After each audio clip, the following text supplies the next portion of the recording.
అలా చేసి గౌరీ పూజ చేసి ముత్తైదువుల యొక్క ప్రసాద ఆశీస్సులు తీసుకుని బయటకు వచ్చింది ఆవిడకి కృష్ణుడు ఎదురయ్యాడు, శ్రీకృష్ణుడు ఎదురయ్యాడు అక్కడ రథంలో. ఇటు ఈవిడ గౌరీ పూజ ముగించుకుని ఈవిడకో రథం ఉంది కదా, ఈ రథం ఎక్కుదామనేటువంటి ప్రయత్నంలో ఉంది. ముందే లొకేషన్ మ్యాప్ పెట్టేసిందిగా, ఎక్కడ తీసుకెళ్ళిపోవాలో చెయ్యి ఎక్కడ పట్టుకోవాలో కూడా చెప్పేసింది మొత్తం. ఇంకా ఆ లొకేషన్ ప్రకారం చూసుకుంటాడు ఆయన. ఈలోపు చూసిన వాళ్ళు అనుకుంటున్నారట ఈయనకి ఆవిడ కనపడ్డాడు, ఈయనకి ఆవిడ కనపడింది, ఆవిడకి ఈయన కనపడ్డాడు, పోతన గారికి వీళ్ళిద్దరూ కనపడ్డారు. ఇప్పుడు మన అందరికీ వాళ్ళిద్దరూ కనపడతారు.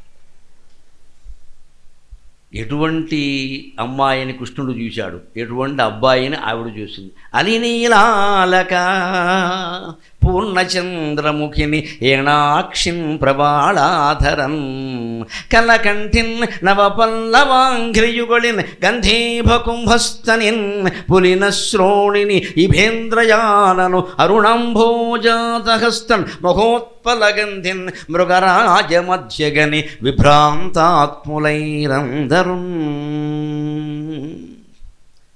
ఆయన చూశాట, ఆయన్ని చూసింది ఈవిడ, ఆయన ఈవిడిని చూశాడు, ప్రజల రూపంలో చూశాడు. చూసిన వాళ్ళు విభ్రాంతాత్ములయ్యారట. ఇంత అందం, ఇంత సౌభాగ్యం, ఇంత తేజస్సుండే ఆడమనిషి ఉంటుందా అసలు? అలినీలాలక ఆ కురులు తుమ్మెదలలాగా వంకరలు తిరిగి నల్లగా ప్రకాశిస్తున్నాయి. పూర్ణచంద్రముఖి పొన్నమనాటి చందమామలా ఉంది ఆ ముఖం. ఏనాక్షిన్ లేడికళ్ళులాగా బెదురు చూపులతో ఎంత అందంగా ఉంది. చూడడానికి వచ్చిన వాళ్ళంతా రాజకుమారులు, మామూలు జనం కాదు. వాళ్ళందరూ ఆశపడిపోతున్నారు. ఇక్కడ ప్రతివాడికి ఆశే, అంగ వంగ కళింగ అందరికీ ఆశే. ఇక్కడ మొత్తం అందరూ వచ్చేసారు జెండాలు వేసుకుని. అందుకని వాళ్ళందరూ ఆశపడుతున్నారు, నాకు ఇలాంటి దొరక. ఇప్పుడు వీడి పెళ్ళాం పెంట మనిషి కింద కనపడింది. అదే సహజం. రుక్మిణీదేవి కనపడగానే వీరందరికీ, రాజకుమారులకి వారు ఇదివరకే చేసుకుని గదుల్లో పెట్టి తాళాలు వేసి 101, 102 నెంబర్లు వేసారే, వాళ్ళందరూ పనికి మేల వాళ్ళ కింద కనపడ్డారు. ఇది మనిషి దృష్టి. ఈ దృష్టినే మనం పరిహరించుకోవాలి. తాళిగట్టిన ఇల్లాలు ఏమైంది, తాళిగట్టిన భర్త ఏమయ్యాడు, కొంతమంది కనపడతారు, తర్వాత వేరే విషయం. అందుకని ప్రజల ఆలోచనలు, రాజకుమారుల ఆలోచనలు విభ్రాంతాత్మలయ్యారు, ఆశ్చర్యపోయారంటే. అనవసరంగా చేసేసుకున్నాం ఆగుంటే అది ఒకటి గొడవ. ఇక్కడ ఏనాక్షిన్ ప్రవాళాధనం చిగురుటాకుల వంటి పెదవులు కలిగిన అమ్మాయి కదా.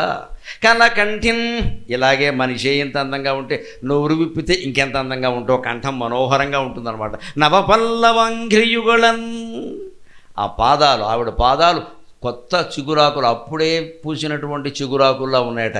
పాదాలు అలా ఉండాలంటూ లక్ష్మీదేవి ఉండాలంటే కొన్ని సాముద్రిక లక్షణాలు కూడా ఉన్నాయేమో, అవి ఇక్కడ చెప్పాడు. ఆడ మగ ఇద్దరికి కూడా ఎప్పుడూ కాళ్ళు కడుక్కొని శుభ్రంగా ఉండాలి. గోళ్ళు కూడా తుడుచుకోవాలి. గోళ్ళకి రంగేసిన చోట for your kind information Lakshmidevi వెంటనే వెళ్ళిపోతుంది. రంగు ఆవిడికి నచ్చదు.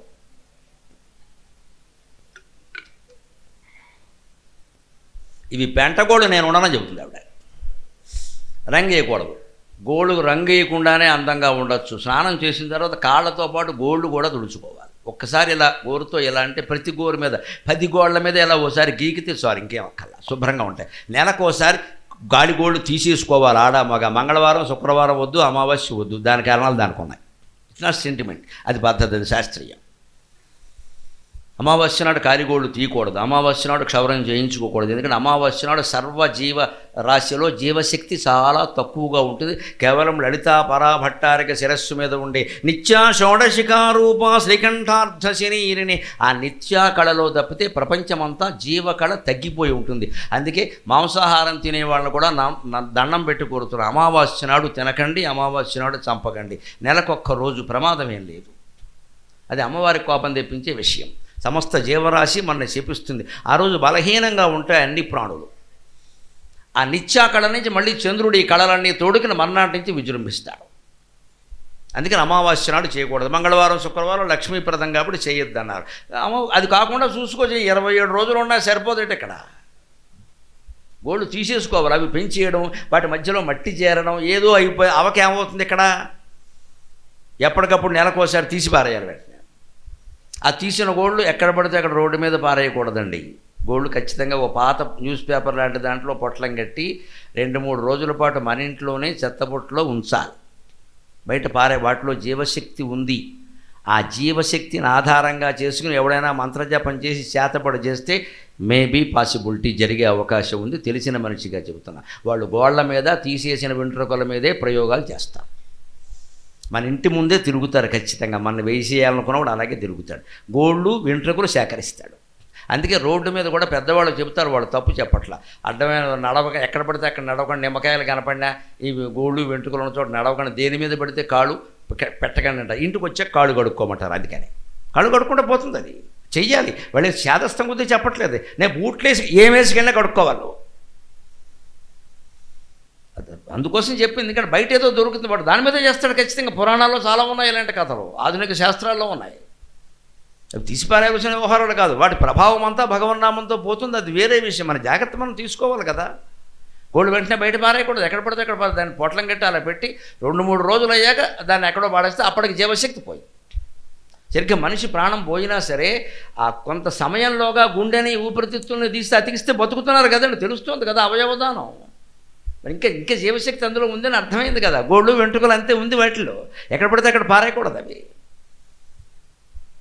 ప్రవాళ నవపల్లవాంగిరయుగుల నా పాదాలు ఎప్పుడు చిగురాకుల్లో ఉండాలంటే ఈ జాగ్రత్తలు మనం తీసుకోవాలి. శుభ్రంగా కాళ్ళు తుడుచుకుంది, ఒక నాప్కిన్ లాంటిది ప్రత్యేకంగా పెట్టుకుని దాంతో తుడుచుకోవచ్చు. అర్థమైన అన్నిటికీ ఒకటే తువ్వాలి. అదో అంత ముక్కు కదే మూతి కదే మొత్తం వచ్చిన వాడికి కూడా అదే ఇదే. అందుకే మేము ప్రయాణాలకు వెడితే మా తువ్వాలు మేమే పట్టుకెడతాం. అనుభవాలు ఇవన్నీ. వాడు తుడుచుకున్నది మన మొహాన్ని బారేస్తాడు. వాడు ఏం తుడిచాడో తెలియదు, ఎక్కడ తుడిచాడో తెలియదు. అందుకని ఏమీ నాకు అందం. నిరంతరం ప్రయాణాలు, నెలకు 15 రోజులు రైల్లో విమానాల్లో ఉండే బతుకునేది. అందుకని నా తువ్వాలు నాకు ఎప్పుడూ ఉంటుంది ఇక్కడ. అలాగేనంటే నేను అక్కడ పెడతాను, నాదనే వాడుకుంటాను. చెప్పలేము ఎందుకు వచ్చిన గొడవ.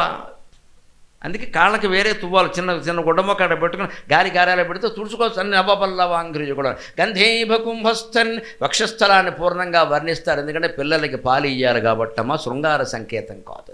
పాలు సమృద్ధిగా ఉంటేనే వాళ్ళు పెరుగుతారు.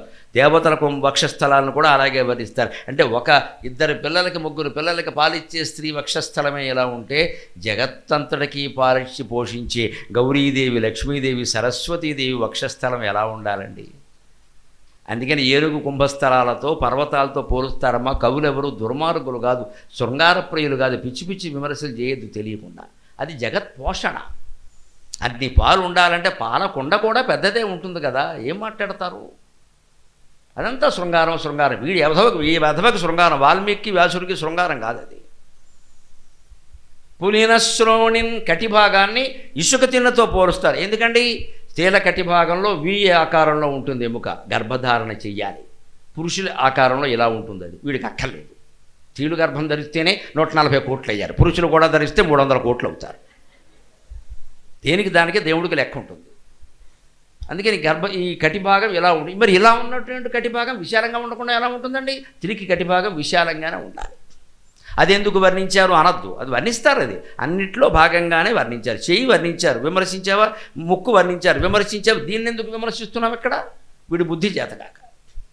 అన్ని అవయవాలు వాళ్ళు ఒక్కలాగా చూశారు. అందుకని పులినశ్రోణి కటిభాగం స్త్రీకి ఇలాగే ఉండాలి. ఇప్పుడు అన్నీ 0 సైజ్ అని మొత్తం అక్కుపక్షుల్లో ఉంటున్నారమ్మా. నన్ను మన్నితులు కాక వీళ్ళు పెళ్ళి ఎలా అవుతుందో, గర్భధారణ ఎలా చేస్తారో ఏం అర్థం కావట్లేదు అసలు. అంతగా గర్భం వస్తే ఈ క్యాండిడేట్ ఖాయం. శ్రీముద్రమానవుని గోవిందా. అందుకే ఇప్పుడు మొత్తం కడుపు కోత, కోసి తీసే అంత కడుపు కోత సంతానం. ఆవిడ కడుపు కోసినట్టే ప్రవర్తిస్తున్నారు. మనం నొప్పులు పడడం కనం ఏమీ లేదు. బిడ్డలు మనకు దక్కారు. ఎందుకు దక్కుతావు. నువ్వేం కష్టపడ్డావు.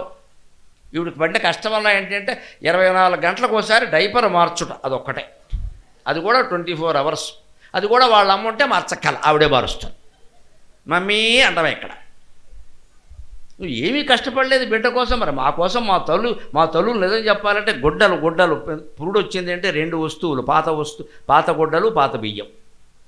అవి మా ఇంట్లో పెట్టి దానం ఇచ్చేవారు అందరికీ. ఎవరింట్లో పురుడన్నా వెంటనే 10 పాత గుడ్డలు, పాత బియ్యం పంపించేవారు. పాత బియ్యమే తినాలి, పాత గుడ్డలు వాడాలి. మరి అవి మళ్ళీ ఉతికి ఆరేసేవారండి. ఎక్కడ ఏ రోగాలు రాలేదు. ఇవాళ డైపర్లు పెట్టి 24 గంటలు బిగించాక లేనిపోని రోగాలు వస్తున్నాయి. మళ్ళీ దానికి ట్వింకిల్ పౌడర్, మళ్ళీ ఇదొకటి ఇక్కడ స్ప్రింకిల్ జరుగు. శతకోటి దరిద్రాలకు అనంతకోటి ఉపాయాలని వాడికి వాసింది నువ్వు జల్లుతావు ఇక్కడ. ఈ అదవ డైపర్ లేకుండా ఉంటే వాడికి వాసదగా, గాలి ఇస్తుందిగా. చిన్నపిల్లలకి ఈ సీక్రెసీ ఎందుకండి పని లేక. శుభ్రంగా తువ్వాలు తీసి ఫ్యాన్ 4లో పెడితే అన్నీ ఆరిపోతాయి గాలికి. శుభ్రం పెంచవలసిన విధానం అది. అప్పుడు వాళ్ళకు కూడా మా అమ్మ నా గురించి ఎన్ని జాగ్రత్తలు తీసుకుంది, ఎంత యాతన. అన్నం తింటూ ఉంటే పిల్లలు ఏదన్నా చేస్తే అప్పుడు వాడిన మాట ఏమిటో తెలుసా అమ్మ, తెలుగు భాష ఎంత గొప్పదో.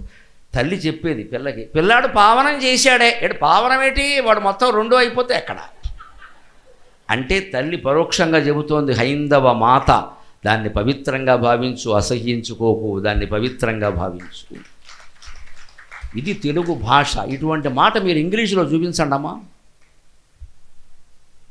ఏదో టాయిలెట్ ఇవి మాటలు మాట్లాడడం తెలియదు, పావనం చేశాడే అని చెప్పి తల్లి పిల్లకి.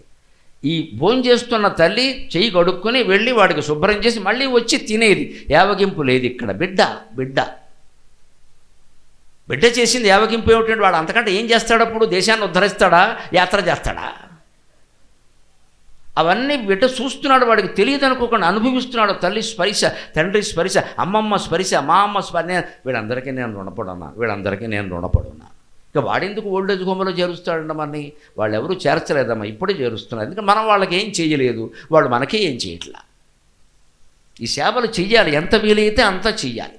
డైపర్ వేసిన కనీసం దాన్ని అక్కడ ఏడుస్తుంటే మార్చేయాలి. ఇక్కడ మనకి పార్టీ ఉంది కదా అని మార్చకుండా వాడిని బిగించేయకూడదు. ఇక్కడ డిస్టర్బెన్స్ అంటుంది. పిల్లాడు డిస్టర్బెన్స్ అనుకుంటే వాడు బాగుపడడం ఎలా ఉంటుందండి? వర్ణనలు ఇందుకోసం ఉంటాయి. కటిభాగం ఎందుకు ఇసుక తిన్నే పర్వతము అంటారంటే అది అలాగే ఉండాలి. ఇభేంద్రయానను గజగమన అంటారు. పెద్ద సినిమాయే వచ్చింది దీని మీద, శ్యామ్ బెనగల్ది. గజగమన అంటుంది. స్త్రీ నడక ఏనుగు నడిచినట్టుగా. ఏనుగంత ఆకారం ఉండకూడదు, నడక ఒక్కటే. ఎందుకని ఏనుగు నెమ్మదిగా నడుస్తుంది, కుక్క పరిగెడుతుంది. అలా కుక్క బతుకి ఏనుగు భయం లేదు. ఎందుకంటే నన్ను ఎవడేం చేస్తాడు అన్నట్టుగా. అలాగే ఏనుగు తొండమెత్తి వాడు మావటీడు తినిపిస్తూ ఉంటే తెరగపిండి మొత్తంలో అవన్నీ నెమ్మదిగా అదే కుక్కకి పెట్టామనుకోండి అని గోకేస్తుంది పట్టుకుని. ఇక్కడ అదో హీన బుద్ధికి ఉన్నతమైన బుద్ధికి తేడా. అది భర్తృగారు సుభాషితాల్లో చెబుతాడు. గజగమనం, నెమ్మదిగా నడుస్తారు. పూర్వకాలపు స్త్రీలు ప్రత్యేకంగా ఎందుకంటే మరి పట్టు చీర కట్టారు, 7 వారాలు నగలు పెట్టారు, అందరూ చూడాలి కదా, తొందరగా వెళ్ళిపోతే ఎవడు చూస్తాడో అని ఇంటింటికి ఆగుతూ మధ్యలో అనుకుంటుంటూ ఇలా అది బాగానే ఉన్నా సరే ఓసారి, ఎందుకంటే అందరి దృష్టి పడాలి, అదో సరదా. కానీ మగాళ్ళకు ఉంటుందా ఇదంతా? ఇప్పుడు గోచికొట్టేట్టుకు పోతాడు బయటికి. ఉండదు, ఉన్నవాళ్ళు ఉండనియండి అమ్మ, సరదా ఏముంది, మనం చూపిస్తాం అని. ఇక్కడ చూడండి ఆనందంగా ఉన్నారు కదా. అదే ఇభేంద్రయానను అరుణంభోజాత హస్తన్, చేతులు లేత గులాబీ రంగులో ఉండేలా చూసుకోవచ్చు, ఉంటే మరీ మంచిది. సాముద్రిక శాస్త్రం ఏం చెబుతుందంటే ఎవరి చేతులు లేత గులాబీ రంగులో ఉంటాయో వారి దగ్గర డబ్బులు బాగా నిలవ ఉంటాయి. లక్ష్మీదేవి అలాగే ఉంటుంది. ఇప్పుడు లక్ష్మీదేవే కదా స్వయంగా. ఎప్పుడూ కడుక్కుంటే మన అరచేతులు కూడా అలాగే ఉంటాయి. అంత ప్రమాదమే. నలుపు రంగులో ఎవరి అరచేతులు ఉండవు, తెల్లగా ఉంటాయి, ఎర్రగా ఉంటాయి. అంతే. తెల్లగా ఉంటే పుండరీకం, ఎర్రగా ఉంటే అరవిందం, అంతకంటే ఏమిటి. అరుణంభోజాత హస్తం ముఖోత్పల గంధం, శరీరం అంతా కొత్త కలువ పూల సుగంధాన్ని వెదజల్లుతుంది. మృగరాజ మధ్యగని, సింహం లాంటి నడుము కలిగిన ఆవిడ్ని చూసి విభ్రాంతాత్ములైరందరూ. అప్పుడు ఆవిడ సిగ్గుపడుతూ ఆయన్ని చూసింది. చూడండి, ఆవిడ చూడడానికి ముందు ఈ పద్యం పెట్ల, ఔచిత్యం అది. మగాడు ముందు చూస్తాడు, ఆడది తర్వాత సిగ్గుపడుతూ చూడాలి. నిన్ను చూడాలన్నదని కాలు జాపేయకూడదు. ఇక్కడ వీఆర్ సేమ్, యథవశ్యం కాదు, ఇక్కడ సమ్ షేమ్ ఉండాలమ్మా కనీసం. వాళ్ళు మాట్లాడాక మనం మాట్లాడాలి, వారు చూశాక మనం. ముందే మనం చూస్తే ఎంతమందిని చూసిందో అనుకుంటాడు వాడు. ఇక్కడ తక్కువ కాదు మగాడు. కాస్త సిగ్గు అభినయం ఏమైనా చెయ్యాలి పెళ్ళి కుదరాలంటే. తర్వాత ఏదో చేసుకో, ఎవడోన్నాడు ఇక్కడ. అప్పుడు ఆయన్ని చూసింది. కనియన్ రుక్మిణి చంద్రమండలముఖున్ కంఠీరవేంద్రావలగ్ను నవంభోజదళాక్షు చారుతరవక్షున్ మేఘశంకాశదేహు నగారాతి గజేంద్ర హస్తనిభబాహున్ చక్రిపీతాంబరున్ ఘనభూషాన్వితు కంబుకంఠు హృదయ విజయోత్కంఠున్ జగన్మోహనున్ కనియన్ రుక్మిణీ కస్తూరీ తిలకం లలాట ఫలకే వక్షస్థలే కౌస్తుభం నాసాగ్రే నవమౌక్తికం కరతలే వేణుం కరే కంకణం సర్వాంగే హరిచందనం చ కలయన్ కంఠే చ ముక్తావళీం గోపస్త్రీ పరివేష్టితో విజయతే గోపాల చూడామణి. చాలా ప్రసిద్ధమైన శ్లోకం ఎక్కడదో తెలుసా? శ్రీకృష్ణ కర్ణామృతంలోది. లీలాసుకుడనే మహర్షి రచించాడు. ఆయన ఎవరనుకుంటున్నారు? చింతామణి నాటకంలో బిల్వమంగళుడు వ్యభిచారం చేసిన మనిషి మహాభక్తుడయ్యాడు. తర్వాత అవ్వచ్చు. జీవితంలో మార్పులు ఎప్పుడైనా వస్తాయి. వచ్చాక వారిని మనం గౌరవించాలి. ఇదివరకు ఎలా ఉన్నాడని వ్యాఖ్యానాలు చేయొద్దు. ఆ బిల్వమంగళుడు కృష్ణ భక్తుడై తర్వాత కృష్ణ కర్ణామృతం రచించాడు. 300 శ్లోకాలు. అద్భుతమైన మాట అది. ఏం భక్తి, ఏం భక్తి! ఓలలాడిపోతాం దాంట్లో అసలు. ఇంకా పాత చరిత్ర మనకి దేనికి? ఏదో పడ్డాడు, అయిపోయింది, వదిలేదు. జీవితంలో మనిషికి మారడానికి చివరి క్షణం వరకు అవకాశం ఇస్తుందమ్మా హిందూ మతం. హిందూ మతమే కాదు, ఏ మతమైనా అవకాశం ఇస్తుంది. మారు పశ్చాత్తాపం చెందు, మారు. మనం ఇంకా మారుడు మూర్ఖుడైనా మాట్లాడకూడదు. అక్కడ అవకాశం ఉంది. There is a chance. శిశుపాలుడు 99 దగ్గర ఆపినా కూడా కృష్ణుడు చంపేవాడు కాదు. వీడు ఓవర్ యాక్షన్ చేసి ఎందుకైనా మంచిదే 108 తిట్లు తిట్టాడు అష్టోత్తర శతం. ఒకవేళ తిట్లు కానివి కొన్ని ఉంటే మళ్ళీ చంపడేమో 8 ఎక్కువ తిట్టాడు. ఇంకా ఆయన ఎందుకు కోరుకుంటాడు? వేసి బారేశాడు. ఇప్పుడు కావాలని చేశాడు. అది దానికి కారణాలు వేరుగా ఉంటాయి. మనం ఎందుకు బతుకుని పాడు చేసుకోవాలి? నిండామనిగాక చలేముడో చేసిన తప్పులేవో చేసాం అని అనకూడదమ్మా. 16 తప్పులు చేసినా సరే ఇంకా చేయకు ఆపై చేసిన దానికి పశ్చాత్తాపడు. అప్పుడు జీవితం బాగుంటుంది. అవకాశం ఉంది మన చేతుల్లో. తెగించి వెళ్ళిపోయి ఇంకా అయిపోయి మొత్తం ముసలితనం వచ్చాక ఏడుస్తూ కూర్చోవడం కాదు ఇక్కడ. అందుకని ఉంటాయి ఇటువంటి ప్రయోగాలన్నీ కూడా. ఆవిడ చూసింది. ఆయన అవయవాలను వర్ణిస్తున్నాడు ఇక్కడ. సరిగ్గా ఆ అవయవాల పోలిక చూడండి. ఈవిడ ఎలా ఉందో ఆయన అలాగే ఉన్నాడు. ఈడు చూడు అంటే అది చంద్రమండల ముఖం. ఆవిడ ముఖం ఎలా ఉంది? అది నీలాలక పూర్ణచంద్రముఖి. ఆవిడది పూర్ణచంద్రముఖమే, ఈయన చంద్రమండల ముఖుడే. మరి సంబంధం ఖాయమైందంటే అవదేటి ఇక్కడ. అంటే ఆ ఉపమానాల్లో కూడా పోతన గారు అంత జాగ్రత్త తీసుకున్నాడు. ఈ పోలికలు కలవకపోతే పెళ్ళి ఎలా అవుతుంది? కొన్ని కలవాలి కదా. అన్నీ కలవకుండా వదిలేశాడు. కంఠీరవేంద్రావలగ్నం. కంఠీరవం అంటే సింహం, అవలగ్నం అంటే నడుము. ఆయన కూడా సింహం లాంటి నడుముట. ఇవి నడుము మృగరాజ మధ్యగని విభ్రాంతాత్ములైరందరూ. సరిగ్గా సరిపోయింది ఆ నడుము ఈ నడుము. అందులో ఓ బిందే ఇందులో ఓ బిందే ఫిక్స్ చేసేసి గొడవలేదు. అది ఈడు జోడు. కొన్ని కలవచ్చు, కొన్ని కలవకూడదు. నవంభోజదళాక్షు. ఆవిడ ఏణాక్షి. బెదురు చూపులు చూసి లేడి చూపుల్లా ఉన్నాయి ఆవిడ కళ్ళు. ఈయన కొత్త తామరపు రేకులు ఎలా ఉంటాయో అంత విశాలంగా కరుణతో ఉన్నాయి. భగవంతుడు కదా, అందరినీ కరుణించాలి కదా. తామరపువ్వును, ఒట్టి తామరపువ్వును మామూలుగా చెరువులో ఎక్కడైనా దొరికితే చూడండి, వెంటనే మన కళ్ళు అప్రయత్నంగా వికసిస్తాయండి. తామరపువ్వులో లక్షణం అది. అందుకే మన దేవతలందరూ పద్మాల్లోనే కూర్చుంటారు. సరస్వతీదేవి పద్మంలో ఉంటుంది, బ్రహ్మదేవుడు పద్మంలో ఉంటాడు, లక్ష్మీదేవి స్వయంగా పద్మంలో ఉంటుంది. ఎందుకు? ఇంకా ఆసనాలు లేక పీఠాలు లేక కాదు. పద్మం దాని లక్షణం ఏమిటంటే నీటి కొలది తామర సుమ్మి. నీటి మట్టం పెరిగిన కొద్దీ పద్మం తన స్థాయి పెంచుకుంటుంది. ఈ సంసార జీవితం మనని ముంచేస్తున్న కొద్దీ ఆధ్యాత్మికంగా మన స్థాయి మనం పెంచుకోవాలి.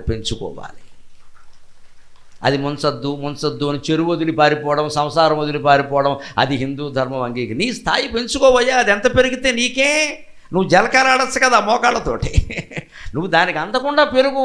ఏది నీ మనస్సుకు అంటకుండా నీ కర్తవ్యం నువ్వు చేయి. కర్మయోగం అంతా అదే కదా భగవద్గీత. అందుకని పద్మం సంకేతం. ఎంత అది బురదలో పుట్టింది. నీ ఏ కులంలోనైనా పుట్టు, ఏ మతంలోనైనా పుట్టు, ఎటువంటి తల్లిదండ్రులు తాగుబోతూ తల్లిదండ్రులకు పుట్టవచ్చు గాక, వాడు మహానుభావుడు కాకూడదని ఏమైనా ఉందో ఆయన వాళ్ళు 3 మంది ఉన్నారు. అంచేత నువ్వు బురదలో పుట్టింది పద్మం, లక్ష్మీదేవికి స్థానమైంది. నువ్వు ఏ మట్టి తీసుకునేటువంటి గుంటలో పుట్టినా నువ్వు గొప్పవాడు అవుతావు. ఆత్మవిశ్వాసం కోల్పోవద్దు అని మనిషికి చెప్పే ఏకైక మతం హిందూ మతం అమ్మ. ఖచ్చితంగా మన దేవతలు, మన చిహ్నాలు, వారి ఆభరణాలు, వారి ఆయుధాలు సమస్తం కూడా మానవ జాతిని ఉద్ధరించడానికి చెప్పినవి. అవి కేవల సంకేతాలు కావవి. అందుకే పద్మంలో ఉంటారు. దేవుడు అవ్వాలంటే పద్మంలో ఉండాలంటే జీవితంలో నేర్చుకో, వికసించాలి, నవ్వాలి, నునుపుగా ఉండాలి, అందంగా ఉండాలి.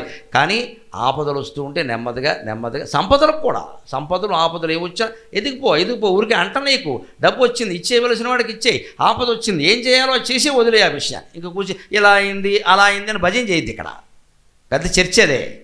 మన జీవితంలో పెద్ద శాపం ఏమిటంటే మనం చర్చ చేస్తాము, చర్య తీసుకోము. We always discuss but don't take any action. ఒక యాక్షన్ తీసుకో, ఊరికి డిస్కషన్ చేస్తే దేనికి చర్చ? 3 గంటలు చర్చించి మనం ఏం చేయగలం, ఆ దేవుడు కాపాడాలి. 3 గంటల ముందు ఈ మాట అనుకుంటే 2 కాఫీలు దక్కేవి. ఇద్దరు చెరో కాఫీ తాగేసి కూర్చున్నారు ఇక్కడ పని లేకుండా. ఎందుకు చర్చించావు? ఏం చేయనప్పుడు చర్చ మానాయి, చర్య తీసుకో. కృష్ణమూర్తి గారు తన మొత్తం 5,000 పేజీల గ్రంథాలమ్మ ఆయన చెప్పిన మాటలన్నీ క్రోడీకరించి రాస్తే జిడ్డు కృష్ణమూర్తి గారివి 5,000 పేజీలు అయ్యాయి. ఎన్ని గంటలు ఎన్ని రోజులు 91 ఏళ్ళు మాట్లాడాడు ఆయన. ఆయన సారాంశం ఏమిటంటే చర్చ చేయొద్దు, చర్య తీసుకో అన్నాడు ఆయన. Take action, don't discuss. దానికి ఏదో చేయాల్సిన లేదు. ఒక్కోసారి చర్య ఎలా ఉంటుందో తెలుసా? ఏ చర్య లేకపోవడమే చర్య. వదిలేసే విషయాన్ని బయటికి కాదు, లోపలికి కూడా వదిలేయి. ఎవరన్నా ఆ విషయం ప్రశ్నించినా నేను వదిలేశానండి, మీరు ఎందుకు పట్టుకున్నారు, వదిలేయండి, అంతే. వదిలిపోయింది అక్కడ. అది దాన్ని వదలలేము, పట్టుకుని ఏమైనా చెయ్యలేము. అందుకే మనకు అనారోగ్యాలు వస్తాయి ఇక్కడ. వాటన్నిటికీ సమాధానం ఇది. నవంభోజదళక్షుచారుత రవక్షుం. ఆయన నేత్రాలు అంత వికసించి ఉన్నాయి. ఆవిడ వక్షస్థలం ఏనుగు కుంభస్థలంలా ఉంది. కృష్ణుడికి మగవాడికి అది అవసరం, ఈయనెవరికి పాలు ఇవ్వక్కర్లేదు. అందుకని చారుతర వక్షుం, అందంగా ఉండాలి. నేను ఒక్క మాట మగవాళ్ళ కోసం చెబుతా. మగవాడి వక్షస్థలం చూస్తే భార్యకి వెంటనే వచ్చి వాలిపోవాలని అనిపించాలి. అది మగవాడంటే. అక్కుపక్షిలా ఉండకూడదు. అంటే ఎంత విశాలం. అప్పుడు ఆవిడకి మా ఆయన మా ఆయన మా ఆయన. ఉత్తర రామచరిత్రలో శ్రీరాముడు 50 ఏళ్ల వయస్సు సుమారుగా అప్పటికి వనవాసమై పట్టాభిషేకం అయిపోయాక సీతాదేవి గర్భవతిగా ఉండగా వాళ్ళు వనవిహారం చేస్తుంటే పాపం అమ్మవారికి గర్భంతో ఉంది కదా, ఆయాసం అనిపించి నాకు నిద్ర వస్తోందంటే అని వెంటనే అందట దాసిని పిలిచి తలగడా పట్టుకురా. రామబాహురు ఉపధానమేషతే అన్యభామిని నైవ శాశ్రిత అంటాడు. ఇతర స్త్రీలెవరికీ లభ్యం కాని రాముని బాహు ఉండగా తలగడా తెమ్మని ఎందుకు చెబుతున్నావు సీతా దా అని తన భుజం మీద పడుకోబెట్టుకున్నాడమ్మ. అది రామచంద్రమూర్తి భవభూతి రాస్తాడన్నమాట. అన్యభామిని నైవ శాశ్రిత నైవ అన్యసభామిని నైవ శాశ్రిత రామ బాహురుపధానయేషతి. ఇతర స్త్రీలెవరికి ముట్టుకుందుకు కూడా అవకాశం లేని రాముని బాహువు నువ్వు పడుకోవడం కోసం చూస్తుంది, దా నా ఒళ్ళో పడుకో అన్నాడు. అటువంటి మొగుడు సీత ఆ మొగుడు కోరుకోకపోతే ఎవరిని కోరుకుంటుందండి? ఆ రక్షణ, ఆ భద్రత, ఆ ప్రేమ ఏదో వస్తే నేను ఉన్నాను కదా అని భార్య శిరస్సు చుట్టూ చెయ్యి వేసి గుండెలు గదుముకుంటే ఆవిడ దుఃఖం మొత్తం పోతుందండి. ఒక్కోసారి పుట్టింటి వాళ్ళే అంటారమ్మా కర్మది. అక్కడ కూడా ఉంటాడు శనిగాడు మనకి, వాడెవడో ఓ మాట అంటాడు, లేకపోతే మరదలు అంటుంది, ఎవరితో ఉంటుంది, ఇక పీకేసుకుంటూ ఉంటుంది వీడి ఇంటికి వచ్చేసి ఇక్కడ. అప్పుడు ఓదార్చవలసింది భర్తే. వాడెవడో గొట్టంగాడు, వాడంటే నువ్వు ఆడవడం ఇక్కడ, నేను ఉన్నాను కదా, నేను అన్నాను నేనేమన్నా అంటే వెంటనే ఎంత అంకితమైపోతారండి. వ్యతిరేకమయ్యారని ఎలా అంటారు? అంకితమైపోతారు వెంటనే. ఆ ఓదార్పు కావాలి స్త్రీకి, ఆ ధైర్యం ఇచ్చేవాడు కావాలి. మొగడంటే వాడే. ఊరికి పొడుగు ఉండడం కాదు, ఇక్కడ 6 అడుగులు పొడుగు 3 అడుగులు వెడల్పు, దేని గోడకు మేక్కొట్టడానిక? దేనికి పొడుగు? ఎక్కడ ధైర్యం ఇవ్వాలి. నేనున్నాను, నీకెందుకు, నేను చూసుకుంటా, నువ్వు పడుకో హాయిగా, తర్వాత చూసుకుందాం. అంత ఆందోళనగా ఉంటే పారాయణ చేసుకో, నేను చూసుకుంటా. వాళ్ళకి హాయిగా ఉంటుంది వాళ్ళకి అది. అందుకని చారుతర వక్షం. ఊరికి బాడీ పెంచుకు 6 ప్యాక్ 8 ప్యాక్ ఇదెందుకు ఎదవ ప్యాక్ ఎక్కడ? నువ్వు ఎన్ని ప్యాక్ చేసినా చివరిలో 7 ప్యాక్ ఖాయం. 7 కట్లే కడతారు పాడికి. ఇదంతా ఎందుకంటే ఆడాలను ఆకట్టుకోవడానికి, దానికోసం కాదండి, రక్షణ కల్పించాలి. చారుతర వక్షున్ మేఘ సంకాశదేహు. ఆవిడ దేహం మహోత్పల గంధి, స్త్రీ దేహం అలాగే ఉండాలి. కలువుపు ఏ సుగంధం రాయకపోయినా సుగంధం వెదజల్లుతుంది. ఈయన దేహం మేఘ సంకాశదేహు, మేఘంలా ప్రకాశిస్తుంది. అంటే మెరుపు తీగల ఆవిడ అందులో ప్రవేశించబోతుంది. ఆయన మేఘం, ఆవిడ మెరుపు తీగ. అలా అల్లుకుపోవాలి దాంపత్యం అంటే. అందుకే నేను చెబుతున్నా, రుక్మిణీ కళ్యాణం వింటే దాంపత్యాలు బాగుంటాయి. ఎవరి పట్ల ఎవరు ఎలా ఉండాలో చెబుతుంటే ఇంతేమిటండి. నగారాతి గజేంద్రహస్తని భబాహున్. ఆవిడ చేతులు నవాంభోజాత హస్తన్, కొత్త తామర పూల మెత్తగా సున్నితంగా లక్ష్మీకళతో ఒప్పుతున్నాయి. ఈయన నగారాతి గజేంద్రహస్తని భబాహుం. మగవాడి చేతులంత సున్నితంగా ఉండకూడదు, కొంత మొరటుతనం ఉండాలి. మగతనం ఆడతనం ఇక్కడ తెలుస్తుందండి. ఈ లాల్చి ఇంకా పైకి లాగే అవకాశం లేదు. ఇక్కడ వరకే చూడండి, ఇక్కడ తెలుస్తుందండి ఖచ్చితంగా. స్థానం నరసింహారావు గారు ఆడపాత్ర వేసినప్పుడు చాలా మేకప్ వేసేవాడు. ఇక్కడ మగతనం కనపడకుండా ఆయన ఆడపాత్రలో వేసేవాడు. ఇక్కడ తెలిసిపోతుంది మీకు ఖచ్చితంగా. మగాడు ఆడవేషం వేస్తే ఇది చూడండి, మోచి దగ్గర అది కొంచెం మొరటుగా ఉంటుంది, స్త్రీలకు అలా ఉండదు. కనిపెట్టేసి వెంటనే ఇక్కడ. అందుకని ఈయన బాహు ఎలా ఉంది అంటే ఐరావతం, ఇంద్రుడు ఏనుగైనటువంటి ఐరావతం తొండవెత్తితే ఎలా ఉంటుంది, శత్రువుల సైన్యాలు పారిపోతే మొత్తం అంతా అల్లా బాహు ఎత్తేవాట. నగారాతి గజేంద్రహస్తని భవాగుంచక్రి పీతాంబరం, ఎప్పుడూ చక్రాన్ని ధరించి ఉంటాడు, పట్టు వస్త్రాలు కట్టుకుని ఉంటాడు స్వామి. ఘనభూషాన్వితు, అనేక ఆభరణాలు ధరించి ఉన్నాడు. ఆయనకి ఏం లేడు, యశోదమ్మ మొత్తం బంగారం అంతా పెట్టేసింది అక్కడ. కంబుకంటూ, ఆవిడ కంఠం ఎటువంటిదంటే కలకంఠిన్, మనోహరంగా ఉండాలి. అందుకే పూర్వం స్త్రీలకి పాట పాడమనేవారు, మగాళ్ళని పద్యాలు పాడమనేవారు. ఎందుకంటే పద్యంలో ఒక్కోసారి మంచి శార్దూలం అత్తేపాలు గంభీరంగా పాడాలి. స్త్రీలు ఎంత గంభీరంగా పాడారనుకో గొంతు పాడైపోతుంది, సున్నితం అది. అందుకే వీళ్ళకి నెమ్మదిగా సంగీతం నేర్పేవారు. వీళ్ళు పద్యాలు పాడొద్దని కాదు, మగవాళ్ళు పాటలు పాడొద్దని కాదమ్మా, అన్నీ ఉంటాయి. శ్రీ సుశీల గారు భక్త ప్రహ్లాద సినిమాలో పద్యాలు బ్రహ్మాండంగా పడింది. ఘంటసాల జీవితాంతం పాటలే పాడాడు, ఎవరు కాదంటారు దాన్ని. అవి మినహాయింపైన కేసులు. సాధారణంగా వ్యవహారం ఎలా ఉంటుంది, సున్నితం. అందుకని ఆవిడ కలకంఠి, ఈయన కంబుకంఠు, ఆయన కంఠమే శంఖం, వేరే శంఖం అక్కల్లా. విజయోత్కంఠున్, విజయనందు ఉత్కంఠ కలిగిన వాడు, జగన్మోహను. అటువంటి వాళ్ళని చూసి కావాలి వీళ్ళే దంపతులు కావాలి అనుకున్నారు.